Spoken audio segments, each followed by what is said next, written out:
The wind howled across the white, frozen land. Sharp ice blew in the air like tiny knives. The snow never stopped falling. And in the middle of this deadly cold, a mother sat in silence, her arms wrapped tightly around her small child. She was an alien, a tall, thin woman with silver skin and large, glowing eyes. Her clothes were torn, barely covering her. Her body shook from the cold. Her child, a tiny boy, cried softly in her arms.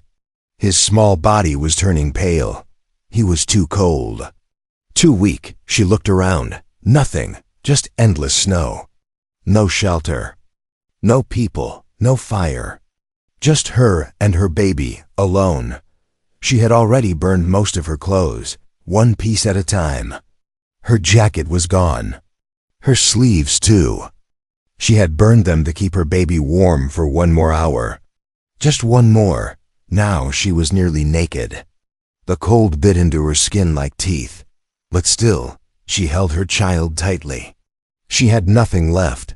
The baby let out a weak cry. Then it stopped. Her heart jumped. Double quotes. No. Please, not now, she whispered. She quickly reached down, grabbed the last piece of cloth from around her waist, and tore it off. Her fingers were numb. Her hands shook. But she lit the small fire anyway, using her last bit of cloth, a rock, and a broken spark tool. The fire came to life, small but warm. She held the baby close to it. The flames gave some hope, but not much. Tears ran down her face. "I'm sorry, my child," she whispered. "I couldn't protect you. I couldn't find help." No one stopped. No one cared. Earlier that day, she had seen ships fly by above. She had waved, screamed, but none of them landed. Some saw her. Some even slowed down. But when they noticed her slave brand, they turned away. She was marked, owned, hunted. Now she was nothing. Just a mother with a dying child in the snow. Her body was losing strength. Her eyes felt heavy. She tried to keep the fire alive, but it was too small. Her fingers couldn't move anymore. Her baby was warm for now. But what about the next hour? The cold wind grew stronger. The flames danced but slowly began to die. She looked up at the sky. It was dark. Stars sparkled far away, cold and silent. "Please, anyone," she whispered. "If someone can hear me, save him. He doesn't deserve this." Then her head dropped. Her arms tightened around her baby, and she closed her eyes. Far away, someone heard the wind. A human man named Daniel was moving through the storm. He wore thick gear, heavy boots, and carried a heat scanner. He was a former soldier, now a traveler. He came to these frozen lands to find rare minerals, but something strange showed up on his scanner. A weak heat source, very small, almost gone. He followed it. As he walked closer, he saw a small fire in the snow. Then, he saw them. A silver-skinned alien woman, half naked, her body wrapped around a small child. Both looked frozen, barely breathing. He dropped to his knees. "Hey, can you hear me?" he said loudly. No answer. He touched her arm. It was stiff with cold, but not completely frozen. He moved quickly, taking off his own thick coat and wrapping it around both of them. He gently lifted the child first, placing him in a warm sack against his chest. Then he picked up the mother. She groaned softly. Still alive. He carried them both to his snowcrawler parked nearby. Inside, it was warm. He placed them near the heater and covered them with blankets. Then he gave the child a few drops of warm liquid. The baby coughed and then started crying softly. Daniel smiled. "He's alive," he said to himself. Then he turned to the mother. She looked peaceful now, her eyes half open. She saw him, just barely. Who? She whispered. "I'm human," Daniel sighed. "You're safe now." Her lips moved, but no sound came. A tear rolled down her cheek. She looked at her child, then at Daniel, and everything went black. Back in the snow, the small fire finally died. But inside the crawler, a new fire burned. Not of cloth and flame, but of hope. Asterisk. The storm howled outside, but inside the snow crawler, it was quiet. Daniel stared at the alien woman lying in the corner, wrapped in thick blankets. Her breathing was slow, weak. Her skin was still pale, but she was alive. The child beside her had stopped crying. Now he slept, tucked inside Daniel's coat like a tiny warm ball. The human man sat near them, watching. He didn't know her name. He didn't know where she was from. But he had never seen anything like that look in her eyes, so much fear, pain, and love. He had seen battlefields. He had seen warriors cry, soldiers beg, even killers break down. But this was different. This was a mother, ready to die for her child. Daniel turned up the heater. The small space filled with warm air. He placed 2 cups of hot nutrient broth on a tray. He placed 1 cup near her. The other he kept. She didn't move. He sighed and reached for his first aid kit. Her body had burn marks on it, not from fire, but from long, hot chains. Her wrists and ankles were scarred. Her back had a symbol burned into her skin. A mark of ownership, a slave brand. His jaw tightened. Someone had owned her. Someone had let her freeze. Someone had watched her fall apart and done nothing. He gently cleaned her hands, careful not to wake her. When he reached for her forehead to check her temperature, she flinched. Her eyes snapped open. She saw him. She moved fast, her hand reaching to grab something, but there was nothing to grab. She had no weapon, no strength. He raised his hands. Quickly, easy. I'm not here to hurt you. She stared at him, breathing hard, then looked around. The room, the warmth, the fire, her child, her child. She pushed herself up with all her might and reached for him.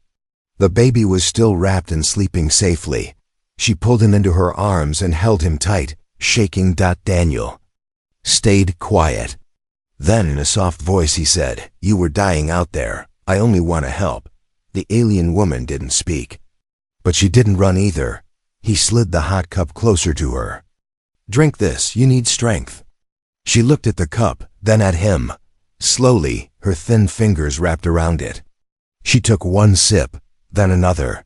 The warmth returned to her eyes. Just a little. Daniel leaned back against the wall. "I don't know who hurt you, or why. But I saw what you did for your kid. You burned your own clothes, didn't you?" She looked down, ashamed, then nodded once. Daniel shook his head. "No need to be ashamed.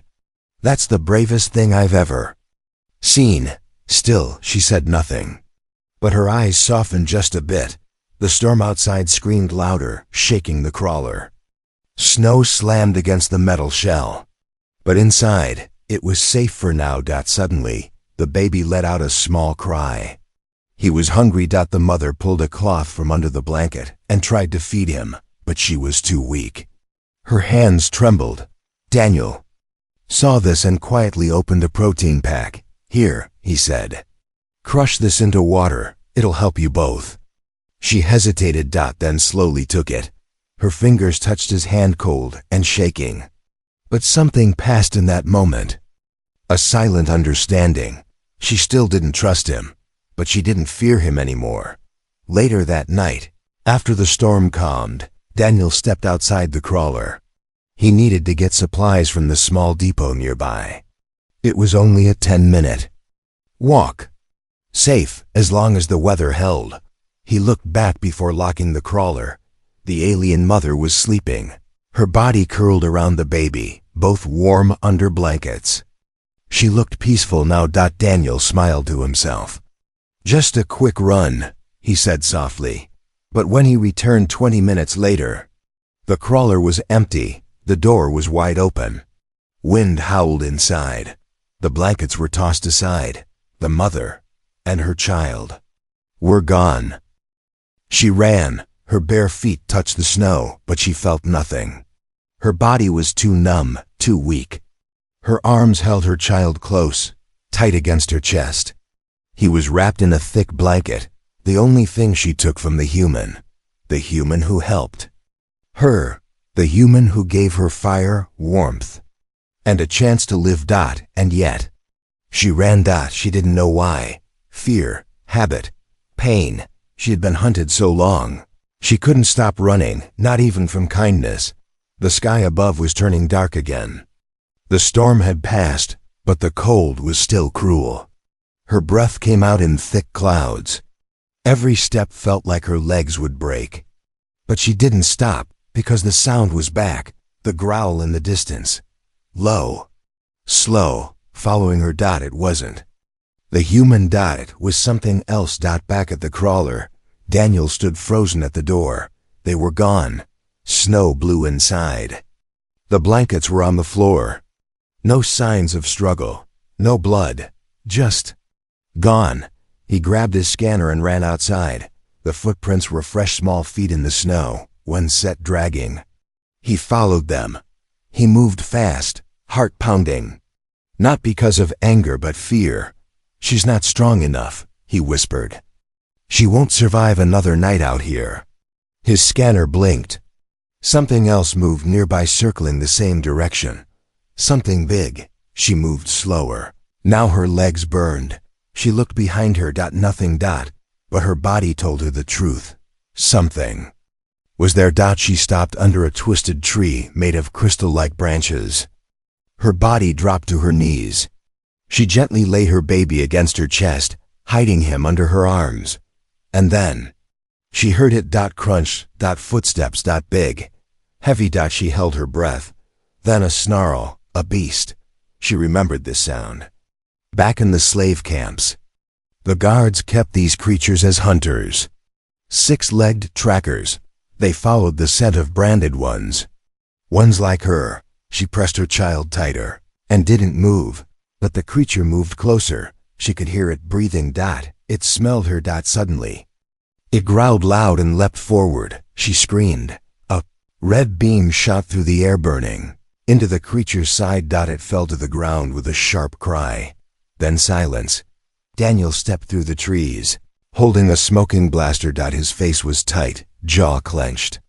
Snow clung to his beard. He saw her shivering, crying, shielding her child. He lowered his gun. "I told you it was safe," he said, his voice calm but firm. She didn't speak. He stepped closer. "You ran, and I understand. But you almost died again." Still no answer. "Let me help." Her eyes looked up, shining with tears, but not just fear, shame.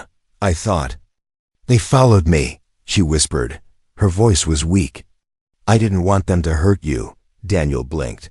"You were protecting me?" She nodded once, barely able to keep her head up. He shook his head and knelt beside her. "You're freezing again. Let's get you both back." She hesitated, but her arms loosened, just a little. A quiet surrender.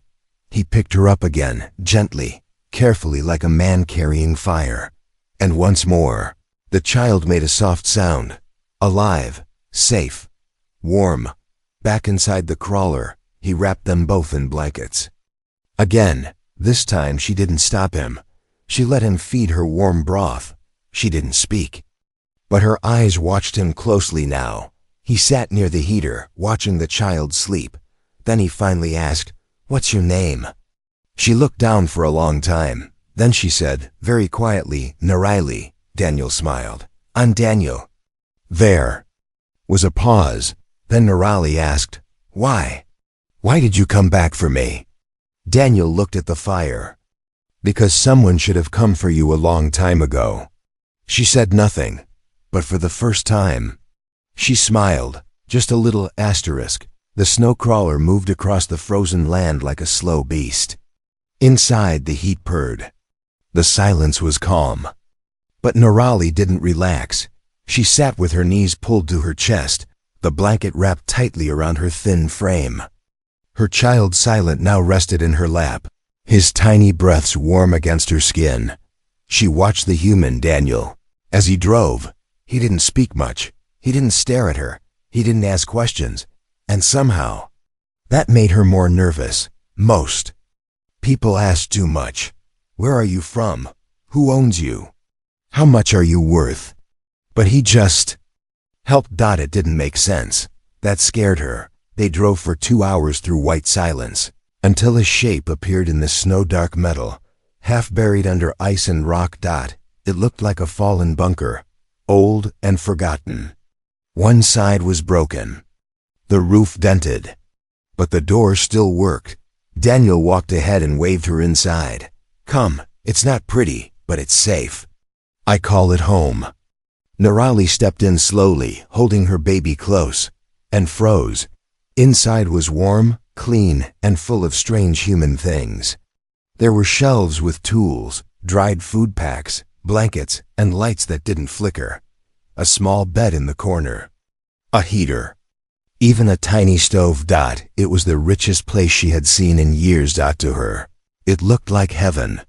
Daniel pulled off his gloves and coat and threw them on a hook. Then he pulled a folded metal chair and placed it near the heater. You can sit here. He'll warm up faster. Nirali didn't move. Her legs shook. He noticed. You okay? She nodded slowly, but her voice cracked.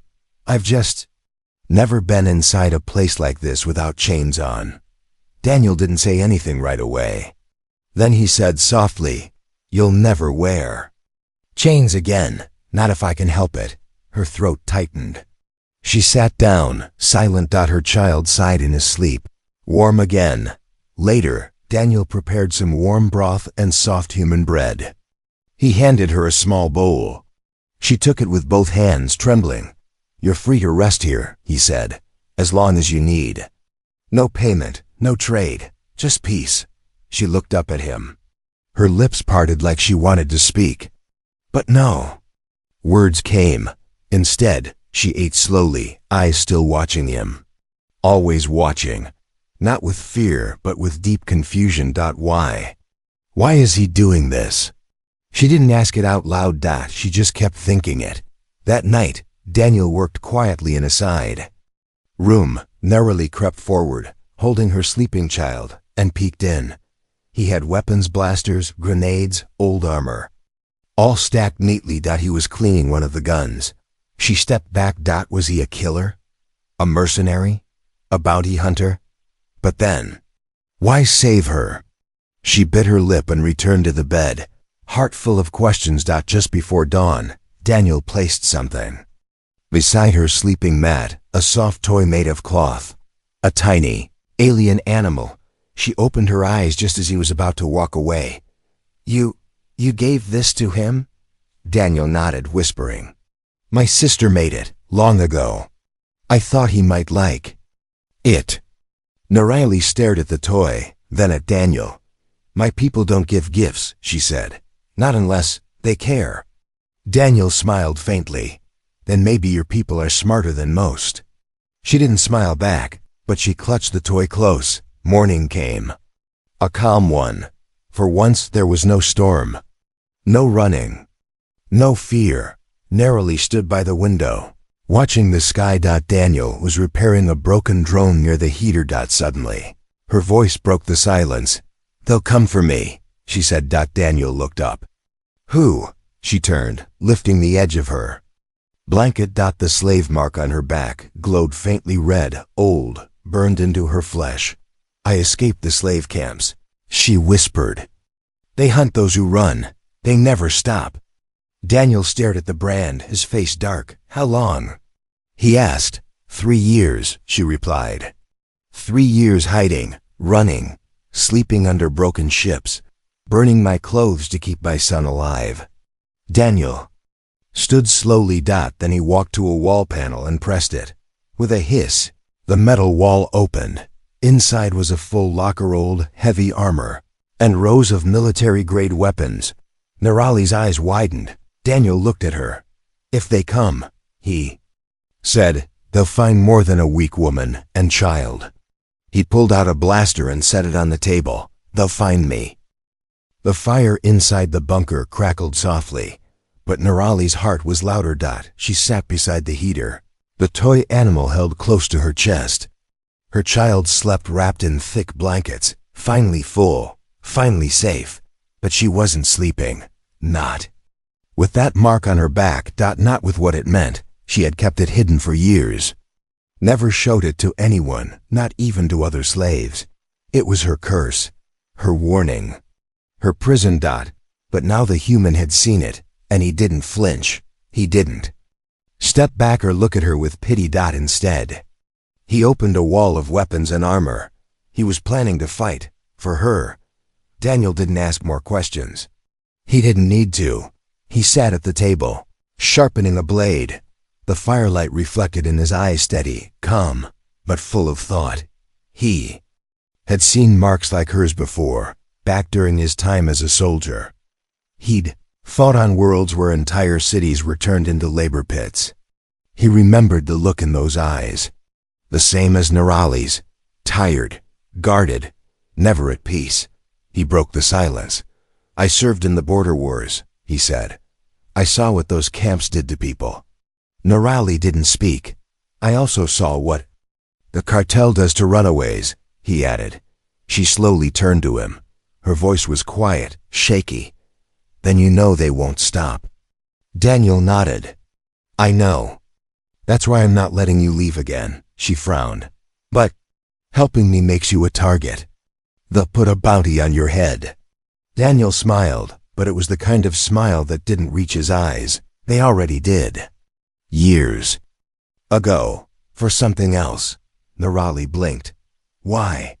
"I burned one of their ships," he said simply. "They were transporting children. I didn't care who owned them." Her lips parted. For the first time, she looked at him not as a stranger, but as something else. A fighter, a protector, someone like her. Later that day, Daniel helped Nerali wash the mark on her back with warm water and a healing balm. She let him. Her body trembled, not from pain, but from trust. He had earned it. "Do you want to cover it?" he asked. She shook her head. "No, I want to remember. I don't want to hide anymore." Daniel handed her a mirror. She looked at herself, the scar, the cracked skin, the tired eyes, and then she looked at her child. Alive, smiling in his sleep. For the first time in years, she didn't feel like just a mother on the run. She felt like someone who could stand. At night, they sat at the table and shared food. Daniel showed her how to use the bunker's tech, how to track movement, use the hidden tunnels, and trigger the alarm system. "You built this?" she asked. He nodded. "Piece by piece. This place saved my life once. Now it was saving hers." As she learned, her hands grew steadier, her voice firmer, her eyes sharper. She wasn't just surviving anymore. She was preparing. But peace doesn't last forever. Just after midnight, the radar blinked red. Daniel's eyes narrowed. He tapped the screen. 3 ships. No ID, no call sign, coming fast. Nerali felt her heart twist. She grabbed her child and backed toward the wall. Daniel moved to the weapon locker and pulled out 2 blasters. He handed her one. She stared at it. "I haven't touched one in years." He looked her dead in the eyes. "Then it's time to remember who you were before they broke you." She held the weapon. It was heavy, cold, but it fit her hand like it belonged there. Outside, engines roared. In the dark sky, inside, 2 people stood side by side, one human, one alien mother. The child slept in a hidden, shielded pod behind the wall. Nerali's hands trembled slightly, not from fear, but from the fire that had returned inside her. They branded her once, but they would never break her again. The night was too quiet, not peaceful, dangerous. Daniel stood near the door of the bunker, blaster in hand. Snowflakes drifted down softly, but his eyes stayed locked on the dark horizon. He knew this kind of silence. It came right before the enemy struck. Behind him, Nerali checked her weapon with shaking fingers. She hadn't touched a blaster since she escaped the slave camps. Her hands weren't ready, but her heart was. Her child slept behind a hidden wall, wrapped in a heated pod, safe. That was all that mattered. Daniel's voice was low. 3 ships, armed, fast, no markings. "It's them," Nerali nodded. They found me. She looked down at her shaking hands. Daniel saw it. He stepped beside her. You're not that scared girl from the snow anymore. She looked up. I'm not sure I was ever just a girl. I just forgot what I was. Then remember now, he said. Because they're landing. Outside, sharp lights cut through the snow. The first ship touched down like a silent beast. Its engines hissed. The door slid open and shadows spilled out. 5 armored figures, tall, silent, their faces hidden behind black helmets. One of them spoke through a voice amplifier, cold and deep. Return the marked slave. We have no business with the human. Daniel smirked. Yeah, well, the human has business with you. He fired first. The red blast shot through the snowstorm, striking one of the masked figures. The enemy dropped with a thud. Then chaos exploded. The cartel soldiers opened fire. Blue bolts slammed into the bunker's shield walls. Sparks flew. Alarms screamed. Daniel ducked behind a crate and shouted, Nerali, stay low. But she didn't hide. She rose from the shadows like a ghost reborn, eyes glowing in the firelight. Blaster in hand, her first shot hit straight right in the chest of a guard who tried to flank. Another aimed at her, but she rolled behind cover. Breathing fast, her hands shook, but not from fear this time. From memory. This was who she used to be. This was who they tried to erase. Inside, the child woke in the pod, hearing the battle outside. He didn't cry, he just blinked and reached for the soft toy his mother had given him. The enemy pushed closer. One guard threw a grenade near the door. Daniel grabbed it and threw it back. Fast. Boom. The snow lit up with fire. The last 2 soldiers tried to retreat, but Nerali was already waiting.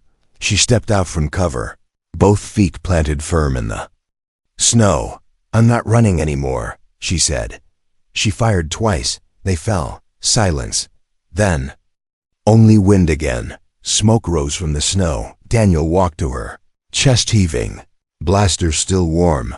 They looked at each other. No words. Only nods. Only fire in the eyes. They had survived. Together. Later. Inside the bunker, Nerali sat near the heater. Her child slept peacefully in her lap again. The toy still clutched in his hand. Daniel dropped a small black device on the table. One of them was wearing a tracker. That's how they found you. Her eyes narrowed. I'll destroy it, he said, but more might come. She nodded. Then I'll be ready. He looked at her for a long time. You don't have to fight alone anymore. She reached out and placed her hand gently on his. I know, she whispered. This is the first place that's ever felt like a home. Daniel smiled. Then let's protect it. The snowstorm was over. For the first time in days, sunlight broke through the clouds. It touched the frozen ground like a soft blanket, gentle, golden, warm. Nerali stepped outside the bunker, holding her child close to her chest. His small hand reached up toward the sky, as if feeling the sun for the very first time. Behind her, Daniel stood quietly, blasters slung over his back, eyes scanning the open land. But there was no threat now, only peace, only light, only silence. Nerali sat on us rock and let her child crawl in her lap. He looked healthier now, stronger. His skin had color again. He giggled when the sun touched his face. She smiled, real smile, not a forced one, not a scared one. A smile full of something she hadn't felt in years. Hope. Inside the bunker, Daniel cleaned up the last signs of battle, burned gear, broken drones, shattered crates. He patched the walls and sealed the door tighter than ever. Then he placed the broken slave tracker on the table and smashed it under his boot. He walked outside with something in his hand. Small metal plate. I made this last night, he said. Nerali raised her eyes. The plate had 3 words engraved. This is home. She blinked. You made this for me? For all of us, Daniel said. You, him, me. He nodded toward her child. We survived something together. That means we're not just strangers anymore. Nirali held the plate in her hands. She ran her fingers over the words. Her chest ached, but in a good way. Do you really want us here? She whispered. Daniel didn't answer right away. He knelt beside her and looked into her eyes. You burned your clothes to save your child. He paused. I saw soldiers run from bullets, but you walked into the storm without anything, just to keep him alive. He smiled softly. People like you don't deserve to be alone.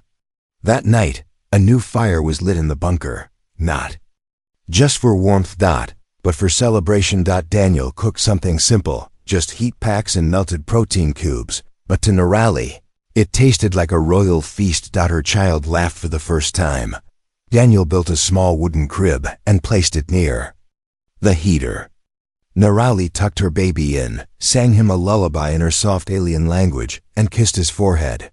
Then she sat beside Daniel at the table. She looked at him for a long time, then asked, Do you have a family? Daniel stared into the fire.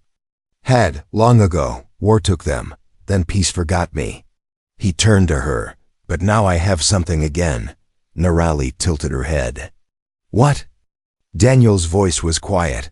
A reason to stay alive. Later that night, when the child was sleeping and the bunker was dark and silent, Nirali placed the small metal plate on the outside wall. This is home. She stood back, looking at it with misty eyes for the first time in her life. She wasn't hiding. She wasn't running. She wasn't begging to be saved. She was home, with a man who chose to protect her, and a child who would grow up never knowing what a chain felt like. Only warmth. Only love. Only freedom.